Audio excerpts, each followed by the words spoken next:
is take into the consideration uh, the interpretation which organism make when organism uh, get the input from some stimulus, from the environment or any other experimenter. When the organism take the input of the stimulus, then that organism have an interpretation of that stimulus, and then based on that interpretation of that organism, he that organism responds. So make a response.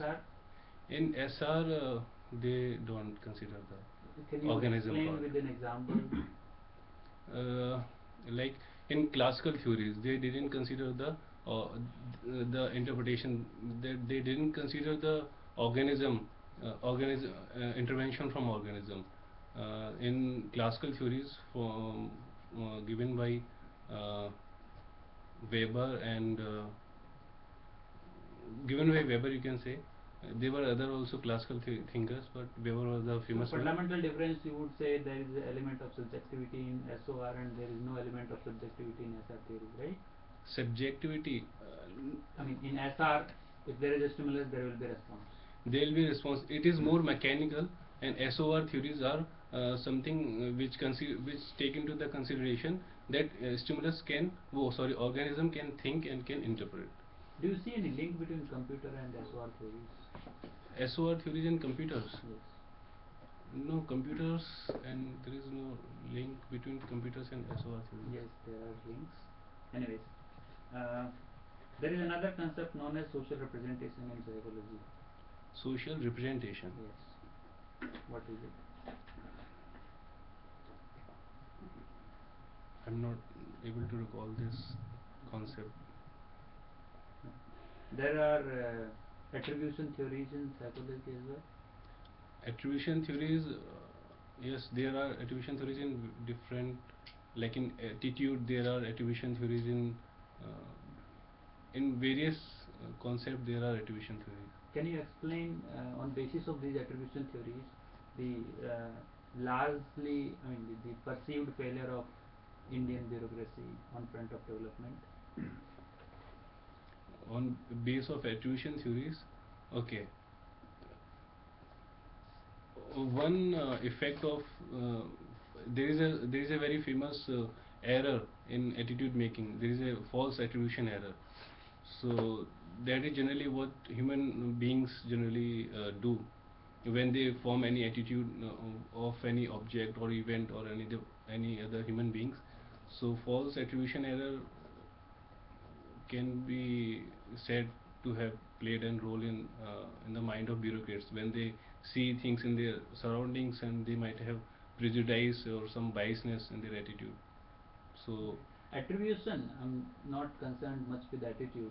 Attribution as as this particular English word, it means I am attributing whatever happened. I attribute it to myself or to other. yeah, so same things happen in attitude also. When you form an attitude towards an event or object, you make certain false attributional error. That is a very famous concept in psychology. So you assign wrong attribution to wrong reasons in the surrounding events. So Himanshu, you belong from Etawah.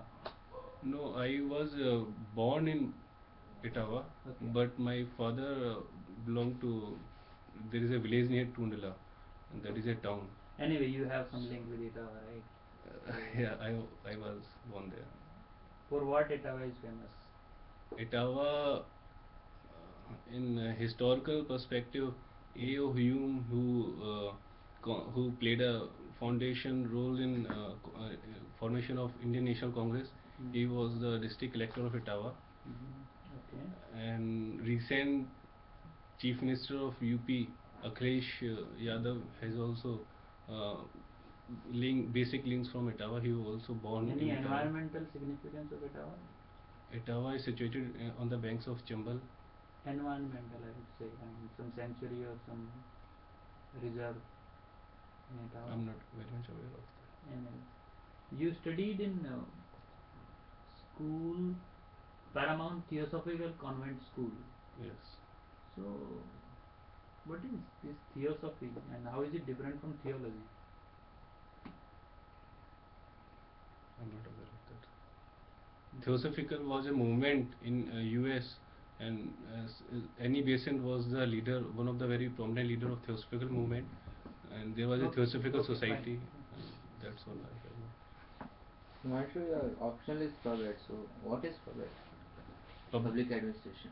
Public administration is the study of the academic area in which we analyze and learn various various strategies or theories which can explain the public the management rules through which we can. Study of government in action, basically, right?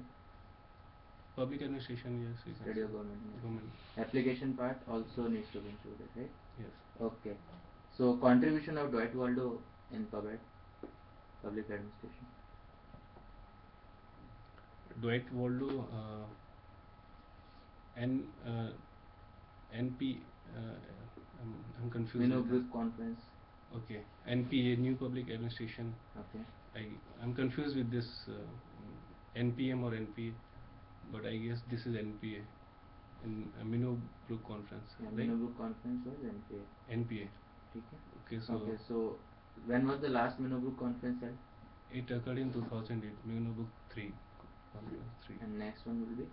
In 2018 or 28. Sorry, 28. 28. Okay, so what shifts do we see from first to the next one? Where do you think the next will hit to? Minnow Brook 4, you see. Mhm. Okay, Minnow Brook 4. I'm not. It is difficult for me to guess where it will lead. But in Minnow Brook first, there was a. It was very academic. No, we can say that the world is being globalized, we are interacting much. So, going by that aspect, the Minnow Brook 4 will obviously be a globally Okay, event. it will support the decentralization of the decision making from the government to the other. It will promote the participation from the people from the public, and it will also promote the idea of public private partnership, which was which was not included earlier. Okay. What are the constitutional articles for UPSC? Constitutional. UPC, UPSC, constitution article. Okay, which is the article? Why is constitutional UPSC a constitutional body? Why UPSC is a constitutional body? Because UPSC UPSC conduct the examination for the very topmost level offices in our bureaucrat in Indian bureaucracy. So this is the exam process and whole recruitment is a process which is very uh, very which is a very sensitive process. A lot of people may try to influence using their position. So just to provide the independence and the authority to conduct the fair exam in a fair manner, UPSC the idea might have been this. Okay. Bureaucracy is a chain through which the authority from the top notch level reaches the bottommost cutting edge level, right? So each and every level plays its own significant role.